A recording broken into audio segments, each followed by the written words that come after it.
हाँ बेटा, ये क्वेश्चन जेई में 2025 में पूछा हुआ क्वेश्चन है। बाइनोमियल का क्वेश्चन है। और ये आई विल सजेस्ट, ये सिंपल क्वेश्चन है। एनसीईआरटी के, अगर आपको एनसीईआरटी आती है तो ये क्वेश्चन आपसे सॉल्व होना चाहिए। ठीक है, तो ये क्वेश्चन लिखा क्या है? ये क्वेश्चन लिखा है, in this expression the coefficient of x and x square are 1 and -2।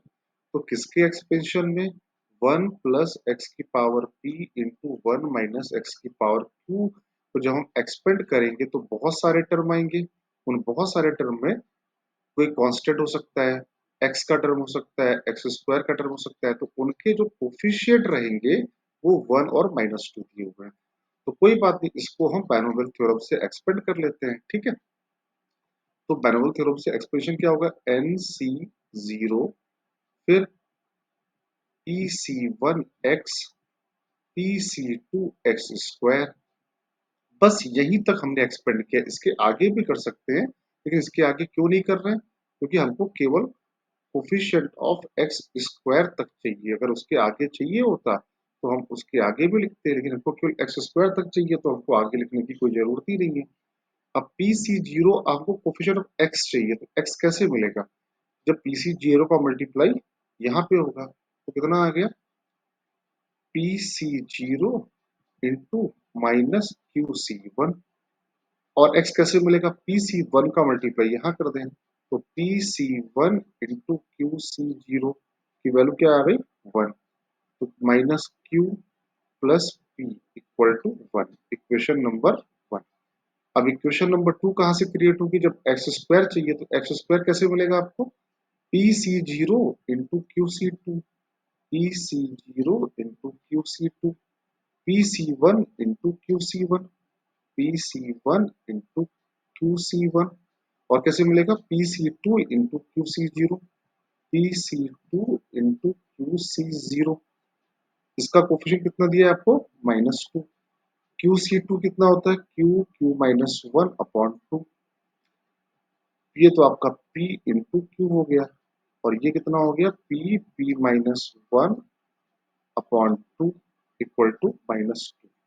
ये कितना आ गया? Q square minus q minus 2PQ, फिर पी स्क्वायर माइनस पी बराबर -4 आ गया। अब आपके पास दो इक्वेशन है, दो वेरिएबल है। तो पहली इक्वेशन से पी की वैल्यू निकाल लो और सेकंड वाले में डाल दो। तो q square minus q minus two, p की वैल्यू क्या आएगी? 1 plus q into q plus p square की वैल्यू 1 प्लस क्यू का whole square 1 plus q plus 4 equal to 0। Are you clear? यहाँ पर सारे बच्चों को q square minus two q minus two q square plus 1 plus q square plus 2Q minus 1 minus q plus 4 बराबर 0।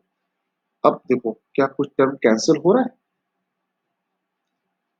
Q square और -2Q square ये आपके cancel out हो गए।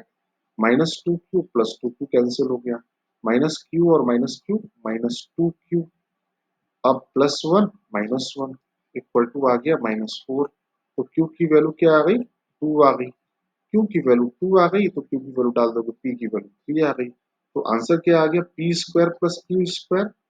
तो p square plus q square कितना है? 4 प्लस 9, दैट विल बी 13। इस बहुत ही सिंपल क्वेश्चन है।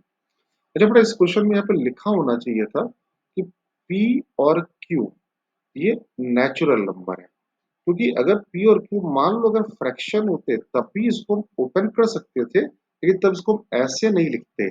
तब इसको हम एनी इंडेक्स के तरीके से जाके इसका एक्सपेंशन करते। आई होप बात समझ में आई होगी। तो ये सिंपल क्वेश्चन, और I can bet on you कि बेटा इस टाइप का सवाल हर 2 साल में, 1 साल में, या एक ही साल में, जनवरी में, अप्रैल में बार बार पूछा गया है। इस टाइप के सवालों में केवल कैलकुलेशन होता है, बाकी conceptually it's kind of NCERT type of problem. Okay, clear है?